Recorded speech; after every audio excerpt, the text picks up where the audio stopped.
IVF procedure అయింది, మాకు embryo transfer చేశారు, మరి ఎలాంటి ఫుడ్ తినాలి అని చాలామందికి డౌట్స్ ఉండొచ్చు. సో ఎంబ్రియో ట్రాన్స్ఫర్ తర్వాత మనం మెయిన్గా ఒక హెల్తీ బ్యాలెన్స్డ్ డైట్ని ప్లాన్ చేసుకోవాల్సి ఉంటుంది. దీంతోపాటు అడిక్వేట్ హైడ్రేషన్ అంటే వాటర్ కూడా తగిన మోతాదులో అట్లీస్ట్ ఒక 3 to 4 లీటర్స్ డైలీ తీసుకోవడం అనేది ఇంపార్టెంట్ అనమాట. ఆల్కహాల్ అనేది మనము కంప్లీట్గా అవాయిడ్ చేయాల్సి ఉంటుంది. అండ్ దీంతోపాటు heavy coffee consumption and processed food, junk food ఇలాంటివి అండ్ హెవీ మెర్కురీ కంటెంట్ ఉన్న సీ ఫుడ్ కానీ అండ్ హై సాల్టీ ఫుడ్ కానీ, దీంతోపాటు స్పైసెస్ అండ్ మసాలాస్ లిమిటెడ్గా తీసుకోవడం ఇంపార్టెంట్ అనమాట. ఆయిల్స్ విషయానికి వచ్చినట్టయితే మనం కొంచెం గమనించి వాడుకోవడం అనేది ఇంపార్టెంట్.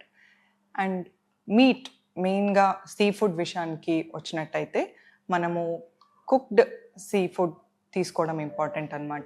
మెయిన్గా రా మీట్ కన్సంప్షన్ అనేది కొంచెం అవాయిడ్ చేయాల్సి ఉంటుంది. అండ్ మిల్క్ ప్రోడక్ట్స్ విషయానికి వచ్చినట్టయితే మనము ప్యాస్చరైజ్డ్ మిల్క్ ప్రోడక్ట్స్ అనేవి తీసుకోవచ్చు. బట్ అపార్ట్ ఫ్రమ్ దట్ మనకు ప్రాపర్గా ప్రాసెస్ చేయని మిల్క్ ఇలాంటివి కొంచెం అవాయిడ్ చేస్తే బెటర్ అనమాట.